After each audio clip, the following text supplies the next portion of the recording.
sobre el libro de Mariano Echenique y en este momento tan difícil de la educación pública, que estamos todas las universidades luchando por el ajuste que nos está planteando Milei, por seguir defendiendo la educación pública, estatal, laica y de calidad, con tantos profesionales que nos ha dado esta alta casa de estudios, que hoy tenemos la suerte de que nos reciba y recibir semejante panel. Un aplauso para ellos.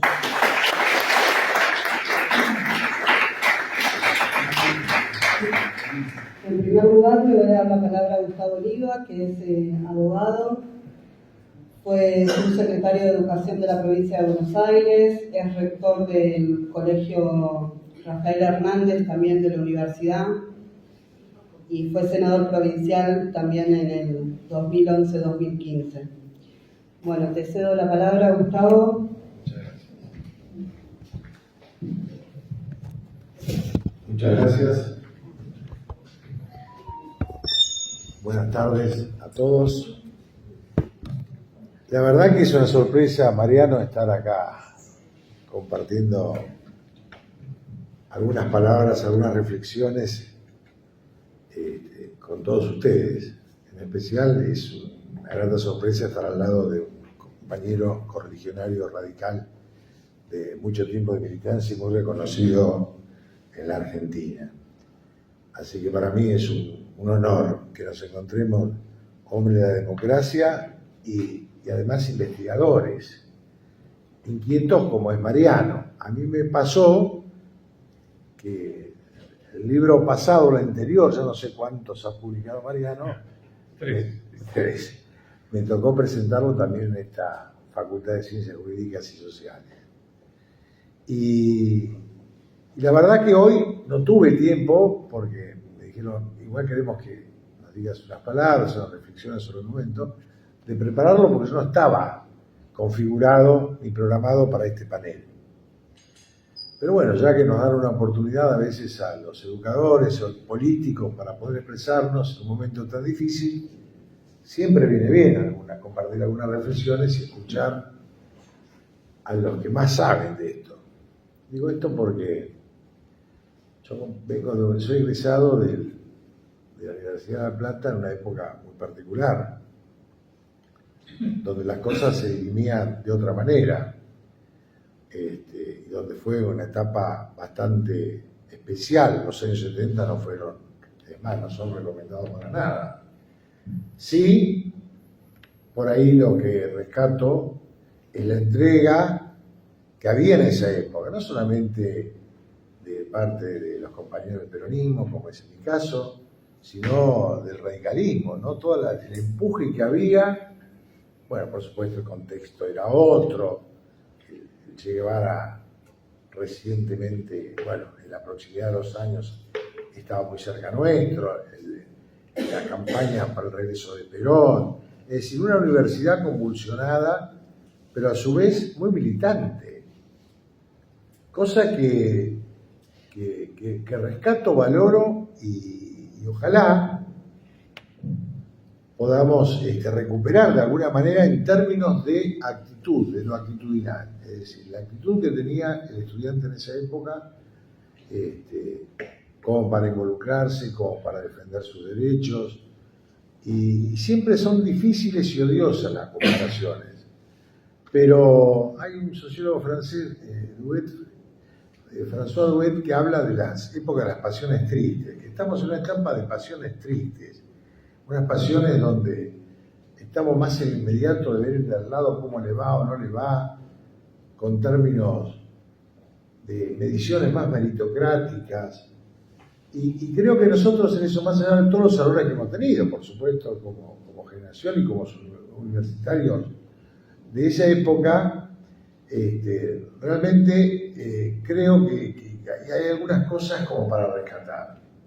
Es decir, el compromiso, vuelvo a repetir, la entrega, el mirar al otro, y eso que los enfrentamientos eran muy duros. Yo vuelvo a repetir, las cosas en el balance, yo no recomiendo para nada ir hacia atrás, al contrario, creo que tenemos que ir adelante. Pero pero insisto, salvo una generación de la cual acá el exministro, diputado y responsable histórico del radicalismo ha sido parte, que fue muy rica en eso, en debate, en discusión, en compromiso. Dicho esto, sí quisiera por ahí acompañar en la reflexión, y creo que decía la compañera que nos presentaba, estamos en una etapa difícil, muy difícil, porque aparte a veces miramos, no digo con anteojeras, pero miramos o hacemos foco el tema presupuestario. Pero no es solamente el tema presupuestario, es un tema cultural. Acá me parece que estamos asistiendo a lo que nunca se asistió. Miren, la dictadura había desaparecido, había tremendas injusticias, pero al menos disimulaban los avances que iban a pegar respecto a algunos recortes, lo disimulaban. Lo nuevo de esto es que te dicen en la cara que lo van a recortar, que van a ajustar. Las cosas que ya conocemos de este personaje que tenemos hoy como presidente y que nuestra sociedad eligió. Otro gran problema, otro gran dilema.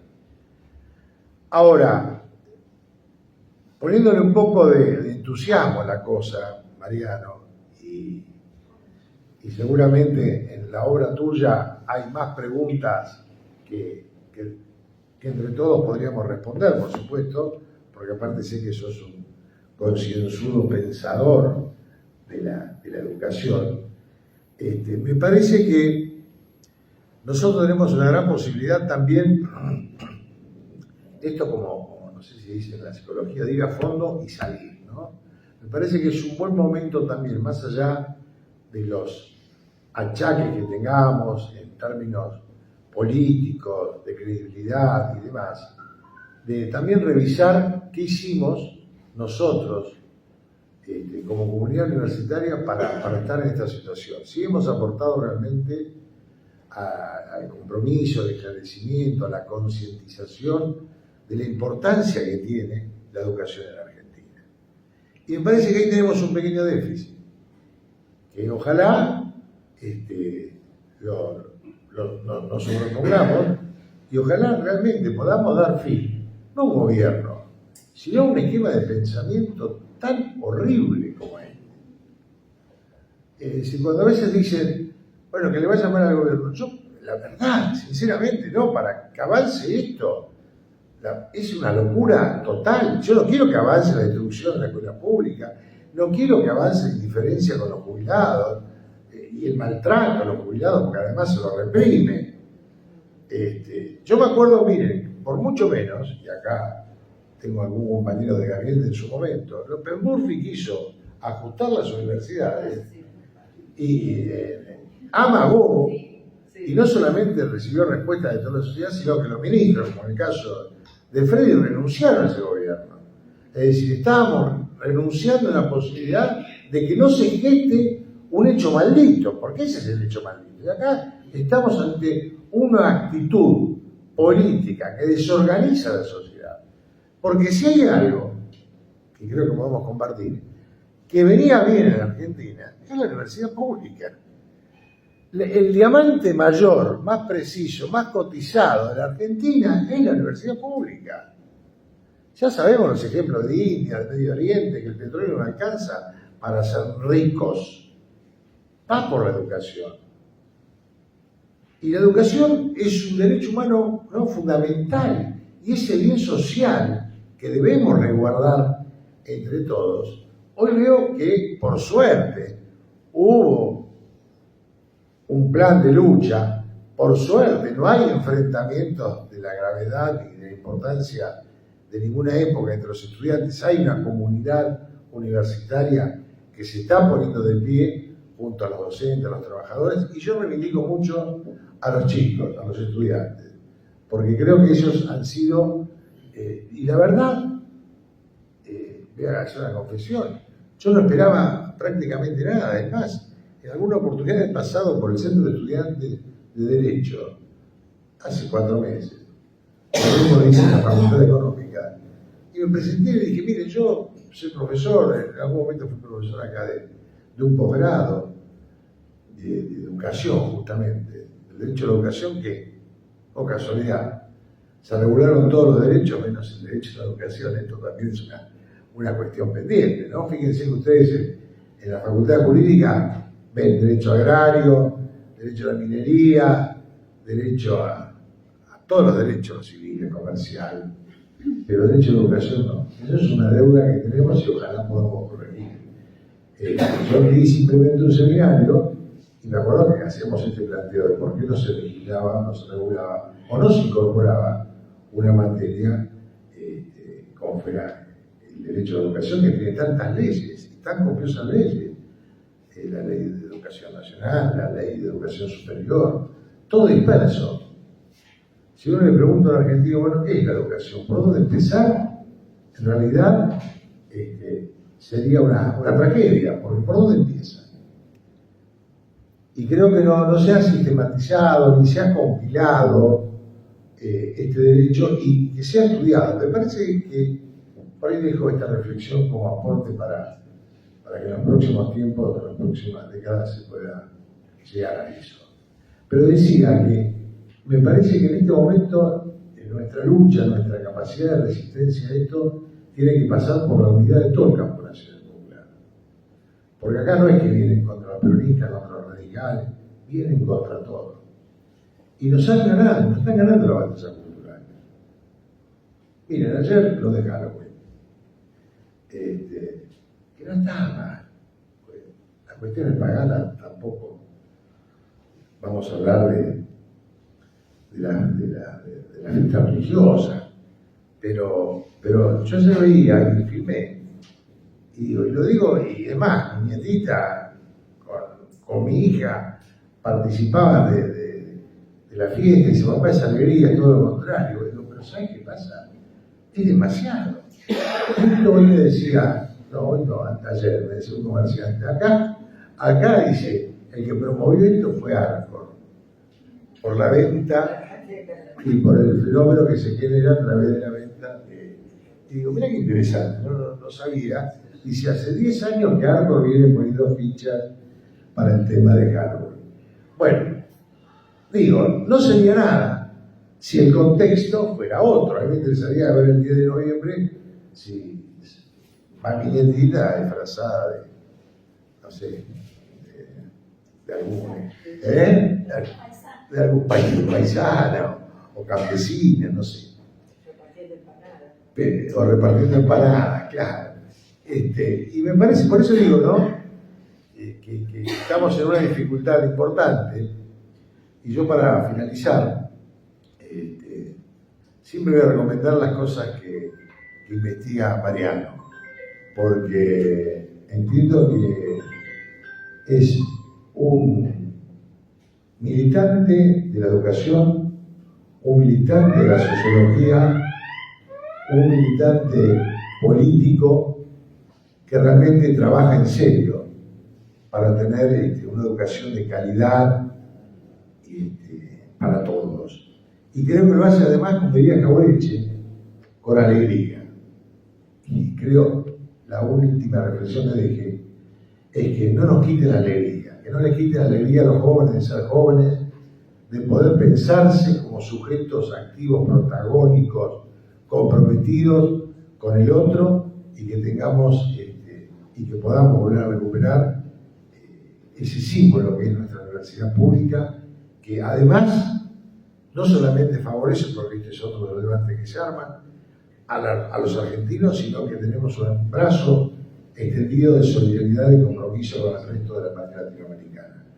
Así que, nuevamente, gracias Mariano, muchas gracias, estimado Freddy, por compartir este evento. La verdad, para mí es un honor ser y reconocer los militantes de historia, y ojalá nos volvamos a encontrar en la vida en otro momento que sea más aburridoso. Gracias.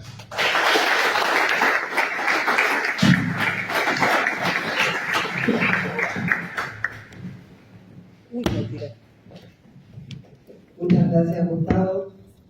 Ahora vamos a presentar a Federico Storani, más conocido como Freddy, todos lo conocemos así. fue diputado nacional, tiene una larga trayectoria política, estuvo en la FUA como presidente y bueno, y es docente de esta honorable casa de estudios en Derecho Político. Así que le damos la bienvenida. Bueno, muchas gracias. Te faltó decir que vos sos colega, digamos. Estudiante. Bueno, el honor es mío. Cuando me convocó Mariano, sin ningún tipo de vacilación le dije que sí, porque conozco su trayectoria, su tarea como investigador. Y vamos a decir lo obvio, ¿no? Es un momento extremadamente difícil, incluso en este mismo ámbito. Las facultades están funcionando de manera muy baja intensidad, digamos. El funcionamiento, cuando yo llegué, por ejemplo, estaba mucho más en las calles, lo cual es algo bueno y auspicioso, porque marca un poco esto que recién decía Gustavo, de la resistencia que todos nos debemos dar, digamos, en esta etapa de lucha. Pero bueno, es difícil hacer este tipo de eventos, pero también a su vez es necesario, es absolutamente necesario. Y yo agradezco mucho el monumental trabajo de investigación que ha hecho Mariano. Recomiendo muy especialmente la lectura de este libro. Yo incluso lo utilicé para recomendar a algunos alumnos que justamente en estos días me consultaban con algunas de las cosas que se intentan contrabandear, porque la primera parte trata de hacer como una respuesta a esas preguntas de algunos mitos que intentan imponerse. Por ejemplo, uno es la cuestión de poner en cuestionamiento la gratuidad de la enseñanza, ¿cierto?, de la educación pública, porque vieron que en esto que se llama la batalla cultural, digamos, contrabando de ganchis y lo hay, digamos, la inversión absoluta de la batalla cultural, lo ponen al revés. Diciendo que siempre tiene un costo y que alguien lo tiene que pagar y que por lo tanto no es cierto que sea gratuito, que alguien lo paga, y eso va calando, es un discurso que va calando. Bueno, en este libro, en esta investigación que hace Mariano, eso queda claro.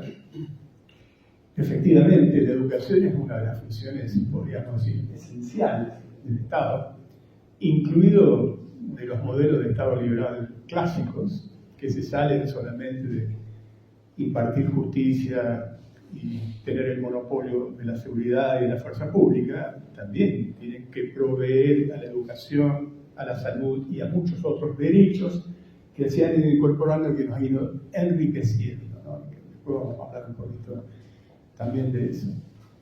Otro de los mitos, porque acá yo reconozco varios de los que están presentes, son también docentes, son investigadores en diferentes facultades, saben cómo nos contrabandean con eso que tenemos una invasión de extranjeros que prácticamente vienen a ocupar el lugar de los argentinos, nos barren con una escoba, nos sacan nuestros recursos y se los llevan, no dejan nada. La verdad que de las experiencias más ricas que he tenido, porque yo he sido docente tanto aquí como afuera, aquí es donde mejor se produce ese fenómeno de la educación pública receptiva y lo que luego siembra afuera, porque siembra algo que no tiene valor, que es un conocimiento desde el punto de vista cultural que también se transmite en fuerte solidaridad. Por supuesto que tenemos alumnos, felizmente, esta universidad, la Universidad Nacional de La Plata, la que ha tenido una de las tradiciones con mayor historia de recepción de alumnos extranjeros. Tanto, no solamente de lo que pueden ser nuestros países limítrofes, sino también de Centroamérica. Cuando yo ingresé a la facultad tenía compañeros de Panamá, por ejemplo, y muchos venían por el prestigio de la Universidad Nacional de La Plata. Y eso que estamos hablando de una ciencia menor como el derecho, ¿no es cierto? Cuando hablemos de ciencias más importantes como pueden ser otras ciencias duras, o las ciencias médicas, el prestigio es mucho más. Que me disculpen amigos de derecho, pero un poco es así. Esta universidad, la Universidad Nacional de La Plata, se ha caracterizado especialmente por ser una de las primeras en la época de la reforma universitaria en el año 1918 existían solo 3 universidades nacionales. La primera fue la de Córdoba, que tenía una impronta fuertemente clerical hasta la Reforma, fundamentalmente, pero era más enciclopedista, con una fuerte influencia justamente del pensamiento jesuita en la Universidad de Córdoba. La segunda universidad fundada fue la de Buenos Aires, que tenía un pensamiento más humanista, más amplio, más humanista, pero la que caracterizó a la Universidad de La Plata, y yo lo reivindico con un fuerte orgullo, es el positivismo que caracteriza el inicio desde el punto de vista filosófico, fundacional y del desarrollo de las ciencias en la Universidad Nacional de La Plata. Bueno, eso también está dicho, está contado también nuestras raíces que nos entroncan en el siglo pasado, en lo que significó la ley 1420, como enseñanza gratuita, laica, obligatoria, al menos en un determinado nivel, como entroncarlo eso con la reforma universitaria del año 1918, que más que una reforma podríamos traducirla en términos reales como una verdadera revolución por la modificación de las estructuras que produjo. No solamente significó la consagración del principio de la autonomía universitaria y del cogobierno estudiantil, sino un funcionamiento que se inició en los momentos previos a la propia reforma universitaria como producto de lo que se denomina también está desarrollado en el libro lo que se llama extensión universitaria. La extensión universitaria, que a veces cuando nosotros la invocamos, mucha gente no sabe a qué se refiere justamente a hacer lo contrario de lo que muchas veces se criticó a la universidad. Por eso recuerdo en algunas polémicas juveniles que teníamos, que se decía, no, lo que pasa es que la universidad es como una torre de marfil, está ya aislada del contexto social, no tiene inserción en el contexto social. Falso. La universidad tiene una gran inserción en el contexto social y además justamente el movimiento revolucionario de la reforma universitaria del año 1918 se inicia con el planteo de extensión universitaria, porque fueron justamente los estudiantes de medicina los que desarrollando un trabajo de tipo social y de asistencia en los hospitales de Insigne, el San Roque, por ejemplo, la ciudad de Córdoba y tantos otros, fueron contagiando porque eso les quería ser coartado, hasta que finalmente se terminó una toma y se produjo un efecto dominó que posteriormente fue el estallido que significó una escalada de reivindicaciones que pasó, voy a pasar el chivo porque soy radical, no podría haberse consumado ese movimiento revolucionario de no haber existido un gobierno popular como el de Hipólito Yrigoyen, porque Yrigoyen no mandó un 4 de copa a Córdoba, mandó uno de sus ministros estrellas como interventores para consolidar el movimiento revolucionario que se producía justamente en la Universidad de Córdoba, que terminaba con un orden clerical ultramontano, que imponía, por ejemplo, la libertad de cátedra, la cátedra paralela, el pensamiento libre, las cátedras libres, que son aún todavía una consecuencia. Casi como una consecuencia inmediatamente posterior surgen otras universidades nacionales, la de Tucumán, la del Litoral, fueron posteriores. Estuvo en el programa de la Federación Universitaria Argentina que participó de la toma de la Universidad Nacional de Córdoba en ese momento. Hay un relato histórico muy pormenorizado en el libro de Mariano, yo creo que es un libro imprescindible para entender la educación pública en Argentina, cómo ese movimiento además no fue solamente nacional, también hay un capítulo que está dedicado a su expresión latinoamericana. Voy a tomar algún ejemplo práctico de cómo influyó por caso en alguna formación de algunos partidos políticos que se inspiraron en estos movimientos verdaderamente revolucionarios. El ABRA de Perú es uno de ellos, con Víctor Raúl Ayala Torre, que justamente fue un revolucionario en el Perú, en cabeza de un movimiento popular inspirado en buena medida en los movimientos universitarios reformistas de Córdoba y de la Universidad Argentina. Por lo tanto, yo creo que es imprescindible. Se mencionaba al pasar por haber buscado alguna experiencia de algún pensador francés, y yo me quedo también con aquello del Maldo francés del 68, que se inició en Nanterre, cerca de París, y luego se irradió a París y a todo el territorio francés, que fue el famoso Maldo francés del 68. Bueno, y los famosos grafitis que en su momento contagiaron el mundo, en un momento bisagra también del mundo, de importancia. Simultáneamente, prácticamente ese año se daban 3 acontecimientos históricos que cambiaban el mundo con sus diferentes reivindicaciones sociales. Uno fue, por supuesto, el Maldo francés del 68, que tuvo una inspiración también en la reforma del 18 en Argentina. Otro fue la Primavera de Praga, que en un mundo que estaba dividido en el conflicto este-oeste, bajo el dictado en su momento de la Organización del Tratado Atlántico Norte, una, en el caso de Francia, la otra del Pacto de Varsovia, y la lógica del conflicto este-oeste fuertemente arraigado.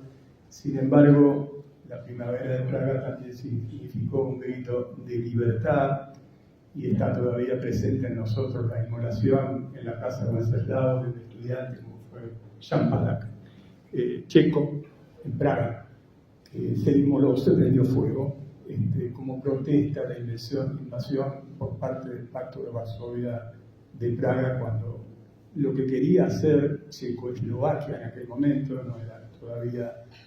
no estaba dividido entre Eslovaquia y la República Checa, justamente era con el secretario general del Partido Comunista en ese momento checo, que era Alexander Dubček, que era un planteo de socialismo con rostro humano, decía, socialismo con libertad. Y una demanda que todavía nos interroga, ¿no es cierto?, a muchos de nosotros. Entonces, yendo un poquito más acá, yo creo que este libro va dando todas estas respuestas con una concatenación también internacional de la influencia. No voy a hablar de la investigación estadística, porque está en el libro, yo recomiendo que lo lean, porque está suficientemente comprobado, empíricamente comprobado, todas estas falsedades que se dicen, estas falsas verdades que se tratan de instalar, lo que ahora se dice fake news. Y también aprovecho, ya que lo veo presente, que en la parte propositiva, nosotros también creemos que la sociedad argentina tiene algunas asignaturas pendientes, como es, por ejemplo, la realización de un nuevo congreso pedagógico, que ponga un poco patas para arriba en el buen sentido de la expresión a la educación argentina, desde el sector primario, secundario y aún universitario, porque nos debemos un debate profundo en esa dirección. ¿Y por qué lo menciono? Porque está Alejandro Echegaray, que fue diputado nacional y presentó un proyecto justamente para avanzar en lo que quedó trunco de la primera etapa de un congreso pedagógico como fue el impulsado por Raúl Alfonsín. Tuvimos en ese momento una resistencia muy fuerte de los sectores más retardatarios, más conservadores de la Iglesia. Pensaban que a lo mejor era una restauración laica. Es cierto que nosotros algunos éramos muy jacobinos, pero no era eso. Se trataba de intentar establecer un sistema que estuviera más acorde con las nuevas épocas. En ese momento hubo una resistencia muy fuerte. Como militaron, ¿no? La militaron. Como militaron también contra la ley de divorcio. Se sacaron la Virgen de Luján. Es decir, son parte de las cosas que hay que contar de la historia porque no es tan antigua, ¿no es cierto? Y es parte de un protagonismo que nos tocó transversalmente. Yo hago la reivindicación de lo que Gustavo llama como un movimiento popular, todo esto porque todos hicimos parte.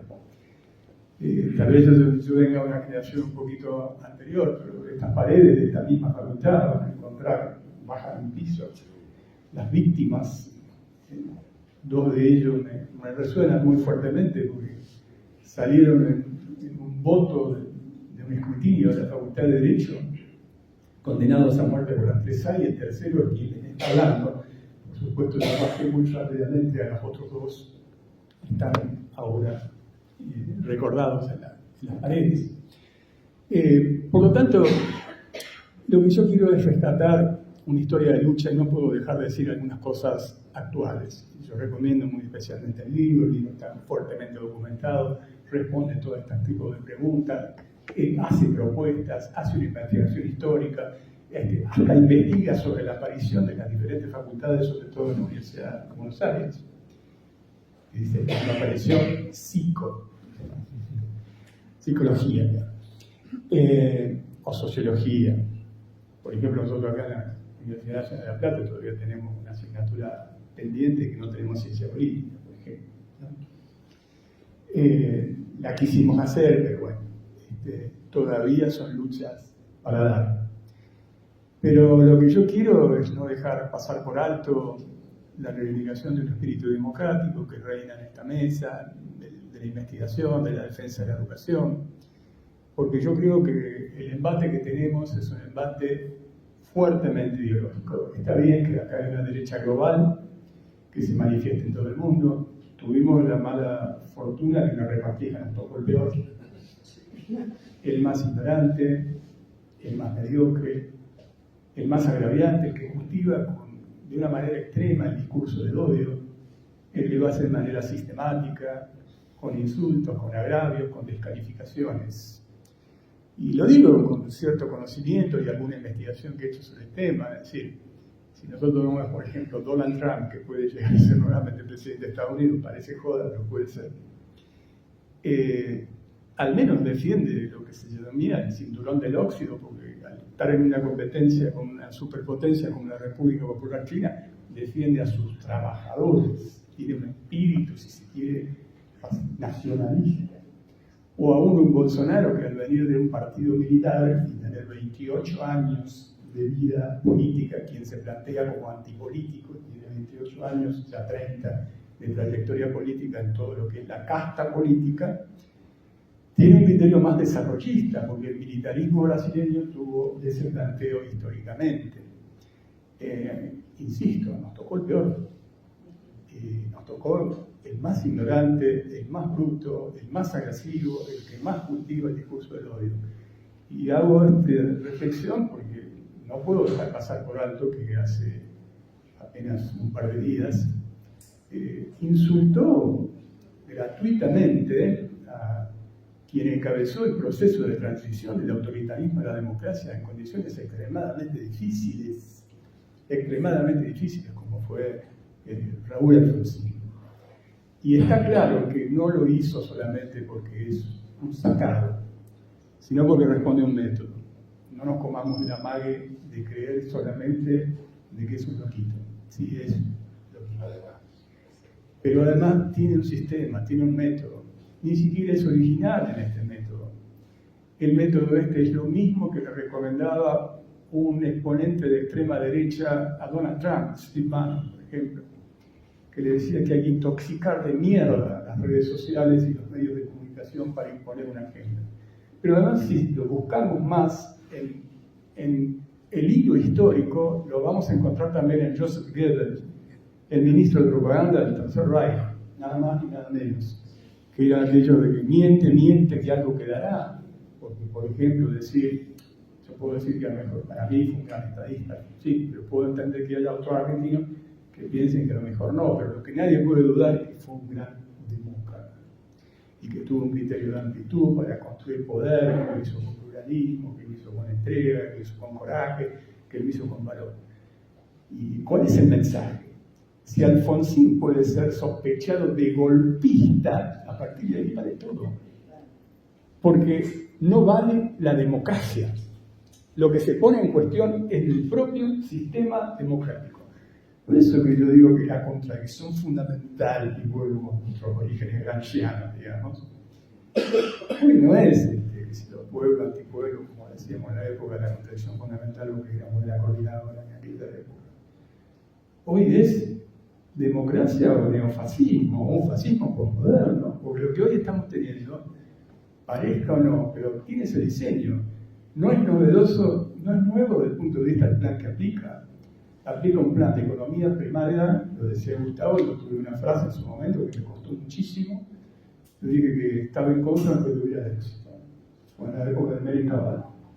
Me putearon en arameo, decían que era una tira pálida, que no acompañaba el esfuerzo del pueblo, que un argentino de bien, también se usaba en ese momento la expresión argentino de bien, no no podría estar en contra de que le vaya bien a un gobierno, porque si le va bien al gobierno nos va todo. Mentira.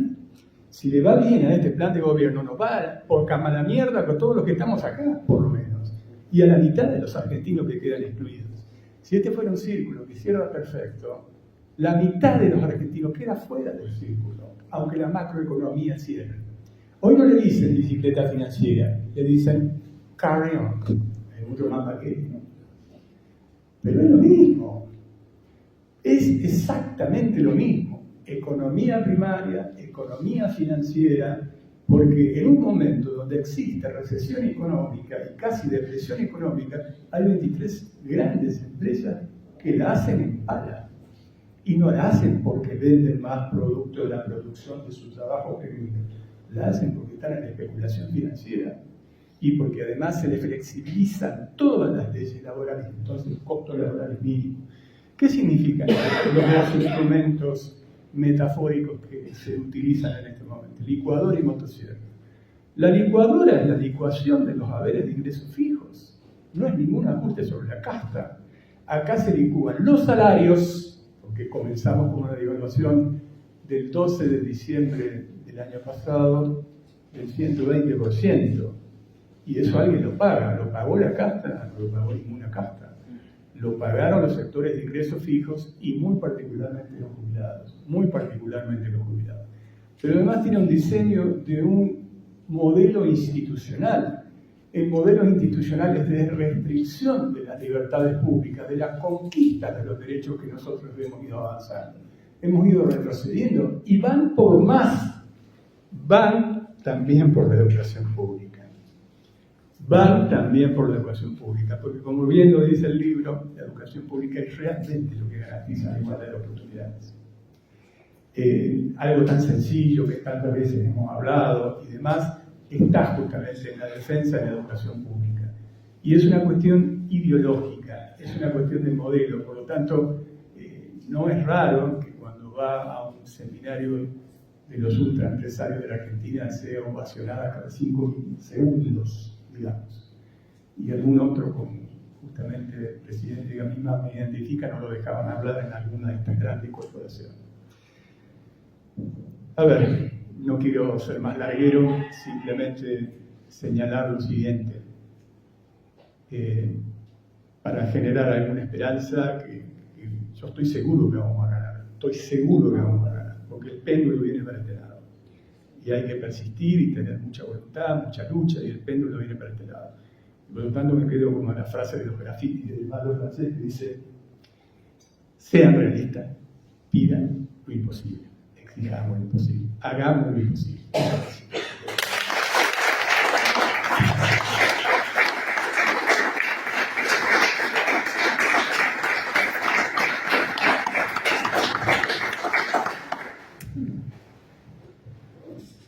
Bueno, muchas gracias.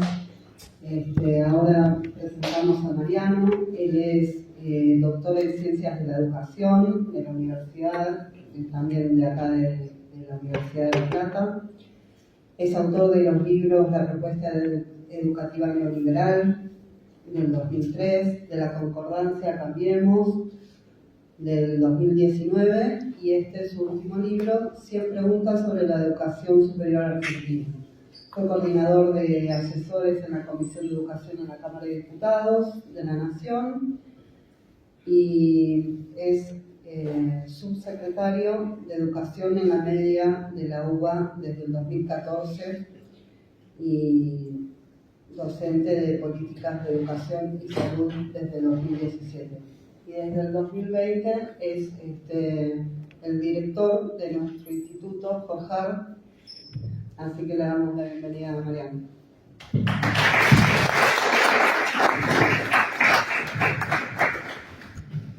Bueno, gracias Julia.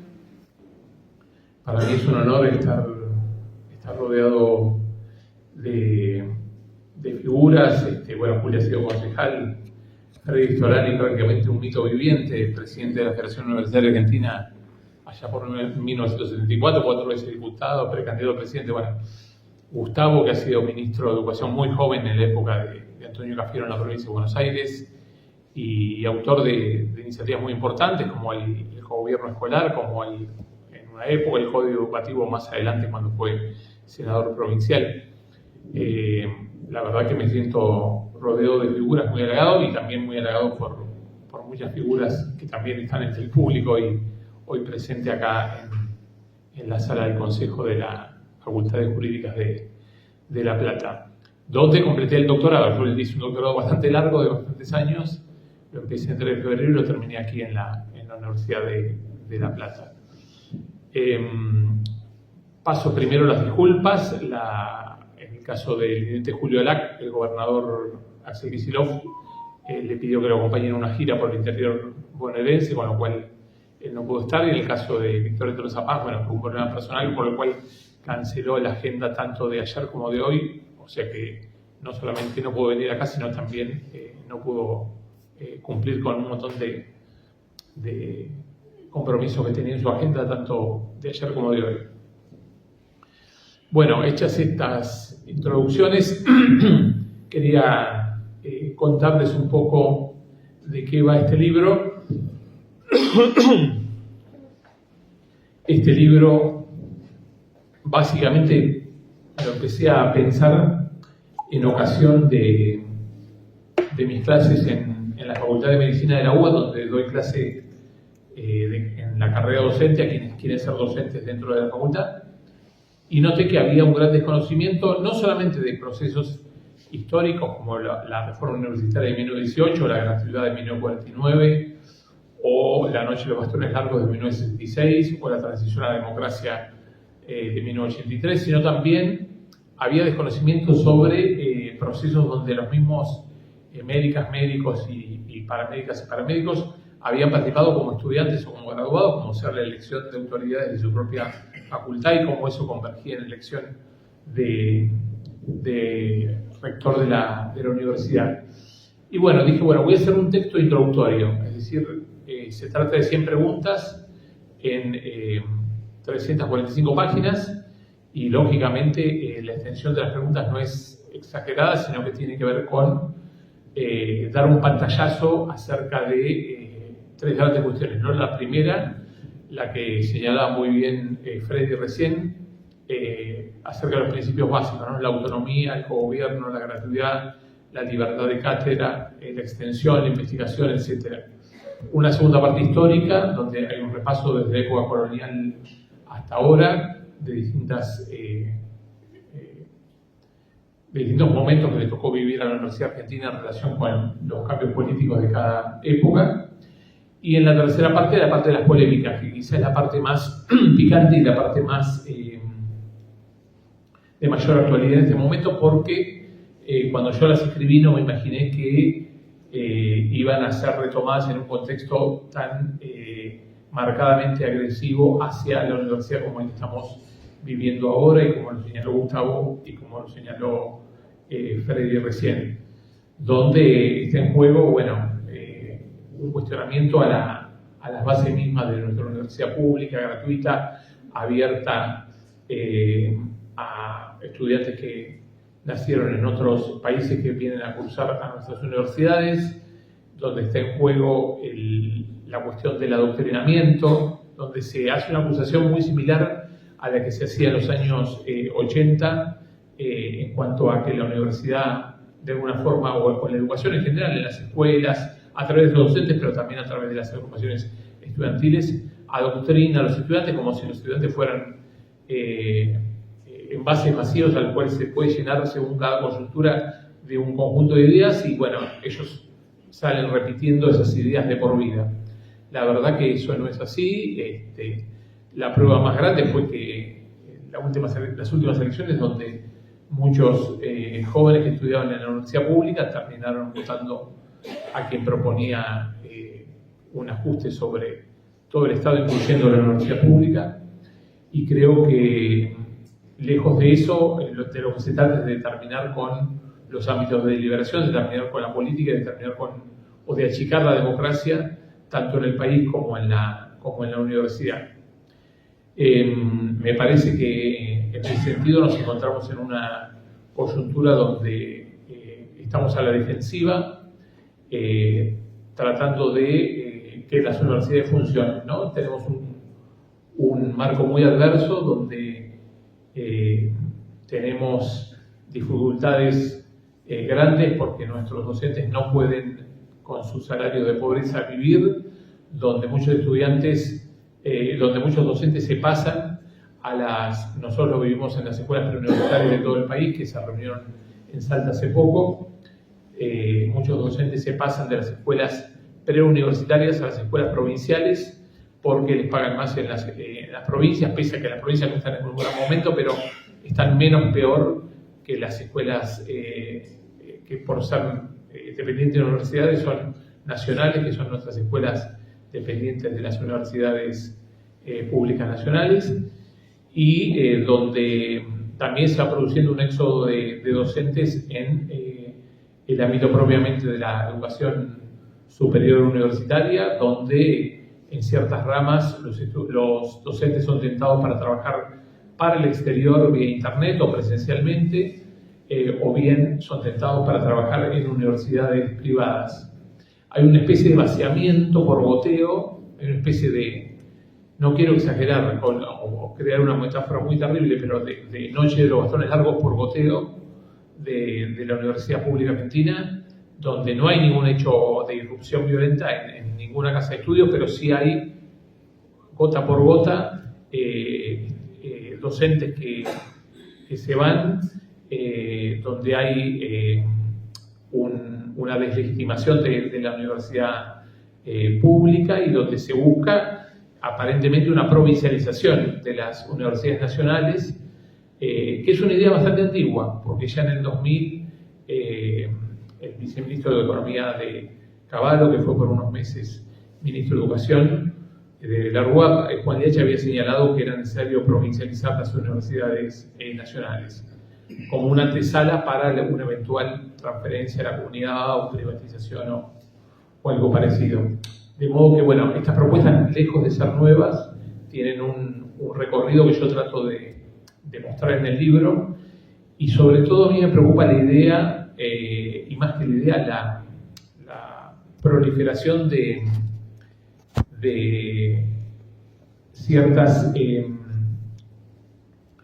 ciertos debates que se dan como si nunca se hubieran dado, es decir, se empieza a hablar de si la gratuidad es justa o no cuando está garantizada por la Constitución del 94, cuando está garantizada por ley desde 2015, junto con el ingreso directo. Se empieza a cuestionar la autonomía universitaria, que también está consagrada en la Constitución del 94 y que está a cargo de la Auditoría General de la Nación, la revisión de los actos de las universidades y del presupuesto y de la ejecución presupuestaria.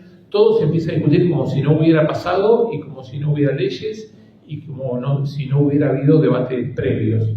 Entonces la idea es también dar un pantallazo sobre estas cuestiones para que evitemos discutir sobre cero y tratemos de discutir teniendo en cuenta que hubo hitos históricos y que hubo momentos en los cuales la sociedad saldó ciertas discusiones. Uno puede decir, bueno, las saldó en su momento y ahora las puede volver a revisar, está bien, pero bueno, eso tiene que darse en el marco legal, es decir, el Congreso tiene que tomar estas iniciativas, analizarlas y ver si continúa con los principios que fueron ya saldados, que fueron ya acordados en su momento. Pensemos que la Ley de Educación Nacional, por ejemplo, de 2006 tuvo el apoyo no solamente del Frente para la Victoria, sino también de la Unión Cívica Radical, del socialismo, de independientes, de federales. Es decir, empezar a mostrar que hubo consensos sólidos y bueno, si esos consensos siguen vigentes, será cuestión o no, será cuestión de discutirlo en el Parlamento, pero lo que no se puede hacer es decir que se discuta todo desde cero como si fuera posible por una resolución del presidente o por una conferencia de prensa terminar con la gratuidad o con la autonomía o con otros acuerdos básicos que tiene la educación superior en Argentina. De modo que, bueno, la idea del libro es esta, básicamente, mostrar con números las cuestiones fundamentales. Por ejemplo, hay un mito muy interesante que yo trato de desmenuzar, que es la cuestión de la vagancia estudiantil argentina. Hay como una teoría que empezó en los 90 diciendo que los estudiantes en Argentina tardan más, las estudiantes, porque desde 1993 hay mayoría de mujeres, las estudiantes y los estudiantes en Argentina tienen una propensión a la vagancia, a la holgazanería, y por eso tarda mucho en recibirse. Se reciben pocos en realidad en relación a los que entran. Bueno, primero están los ciclos introductorios, ¿no?, a la universidad, en el caso de CBC en la UBA, o cursos que dan distintas nacionales, de nivelación que dan las distintas universidades nacionales, pero resulta significativo que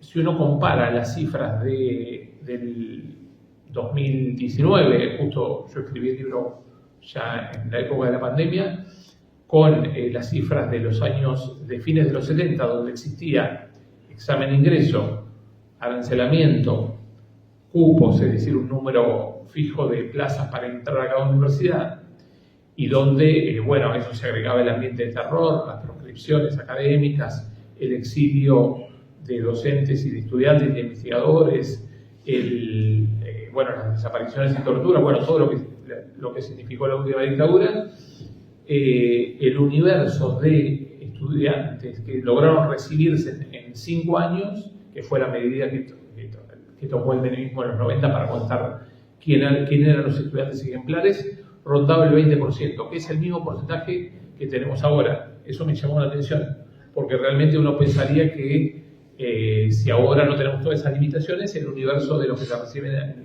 tiempo y forma debería ser mayor, pero no, es el mismo del que había en ese momento. Y la verdad es que en Argentina somos un país muy, muy particular en cuanto a el momento en el cual la gente empieza a estudiar. Hay un montón de gente que empieza a estudiar después de los 30 años.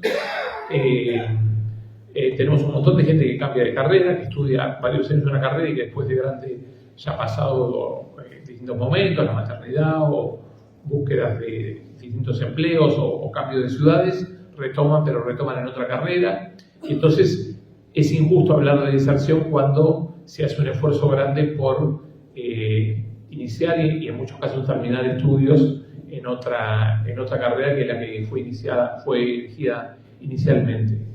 De modo que, bueno, la idea del libro es también desarmar estos mitos o estos lugares comunes sobre la universidad argentina y dar nuevas herramientas para el debate y dar nuevas herramientas para la defensa de la universidad pública, autónoma, gratuita, cogobernada e inclusiva para todos. Gracias.